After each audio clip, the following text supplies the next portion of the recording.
Harbhanga block जड़े शिक्षकों अनैतिक कार्यकलाप नहीं कड़ा पदक्षेप ग्रहण कर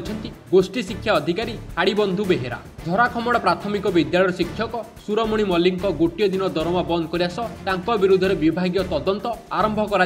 शिक्षक सुरमणि मल्लिक प्रतिदिन मद्यपान कर स्कूल को आसुले और छात्र छात्री को पाठ पढ़िया परिवर्ते मोबाइल रे व्यस्त रोते यह सहित से बिना अनुमति स्कूल अनुपस्थित रोते पूर्व कर्तव्य अवहेला समेत 10 जन शिक्षकों को कारण दर्शाओ नोटिस जारी करा जायतिला। सुरमणि मल्लिक तो नोटिस उत्तर न देवा एवं एपरी कार्यकलाप विषय अभियोग हेबा परे बीओ विरुद्ध में दृढ़ कार्यानुष्ठान ग्रहण कर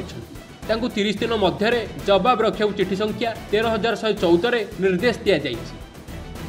Jharkhand primary school teacher Suramani Mallik ये स्कूल जाऊना जदि स्कूल जाऊँ मद पिक जाऊँ एलिगेशन था ताको सीआरसी माध्यम इनक्वारी कला जना पड़ा से एक्चुअली स्कूल जाऊना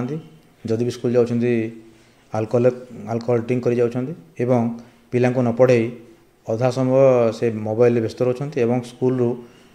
स्कूल छुटिया पूर्व से स्कूल छाड़ी पड़े आसे रिगार्डिंग बारंबार माने शोक जिसु कलापर से रिटर्न देले ना रिप्लाय देले ना जेहेतु न देवा द्वारा तार दरमा भी बंद हो गोटे दिन एवं ता ना बर्तमान डीपी इनिशिएट जो मैंने शिक्षक अच्छा आम अनुरोध करूँ से ठीक समय स्कूल जातु ठीक काम करूँ एवं डिपार्टमेंट को आगू बढ़ातु जो मैंने कार्य खिलाफ करेंगे अगेंस्ट आम स्ट्रिक्ट एक्शन नबू। ब्यूरो रिपोर्ट डुमाणी टीवी।